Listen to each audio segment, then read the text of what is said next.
bien. Ouais, si Mais besoin, bon, ouais. on va adapter, on voit. Mais pour moi, on est déjà bien.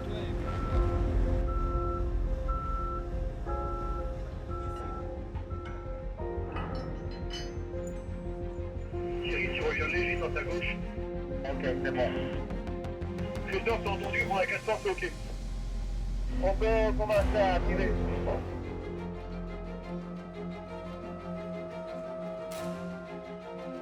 Thierry, monte un petit peu la côte. Ok, c'est bon.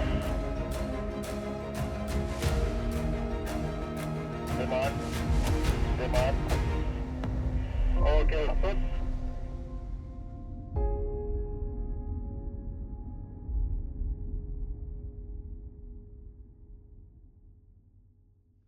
L'objectif de la réunion est de faire un point sur l'avancement des travaux en vue de l'arrivée prochaine de la charpente des viaducs Madagascar.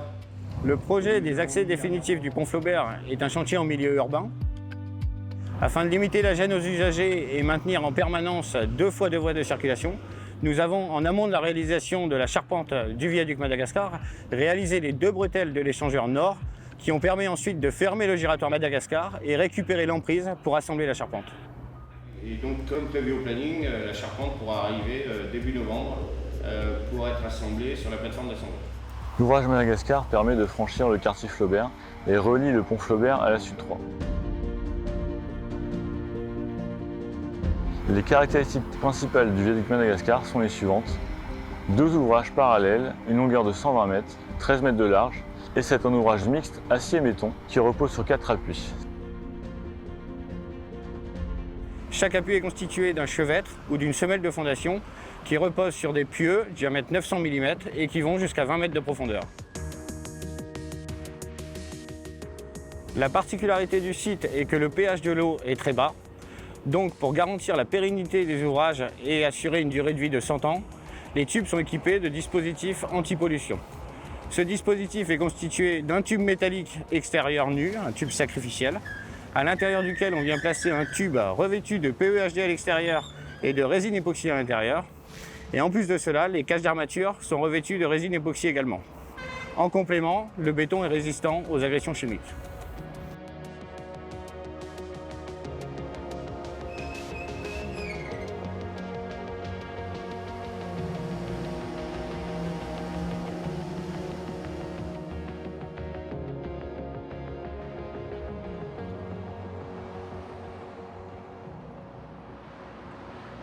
Les poutres principales ont été fabriquées chez BIT en Italie. Et après la livraison en chantier, nous avons procédé à l'assemblage de 6 tronçons de 110 tonnes chacun. Les tronçons ont été soudés entre les autres. Et la soudure, c'est un process fondamental pour garantir la résistance de l'ouvrage. L'exigence primordiale d'une soudure, c'est qu'elle a à minima les caractéristiques mécaniques des 2 aciers que l'on vient souder. Le CEREMA intervient en tant que contrôle extérieur pour le compte de l'Adréal. On réalise à ce titre 2 types de contrôles. Un premier documentaire sur la qualification des soudeurs, les cahiers de soudage, et des contrôles non destructifs sur site, type recevage, magnétoscopie et ultrasons. La finalité de ces contrôles, c'est la levée des points d'arrêt et permettre la poursuite du chantier.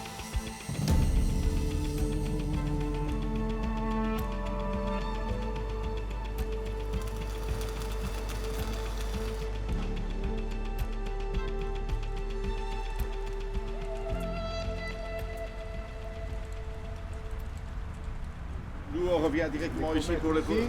Après moi, j'enlève les presses.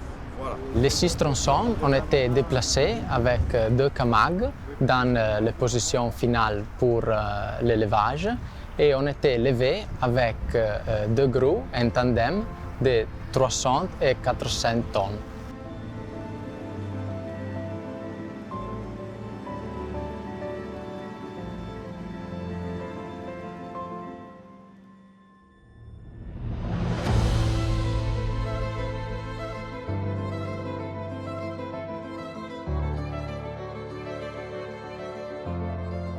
Les tolérances d'exécution d'un tel ouvrage sont de l'ordre du centimètre.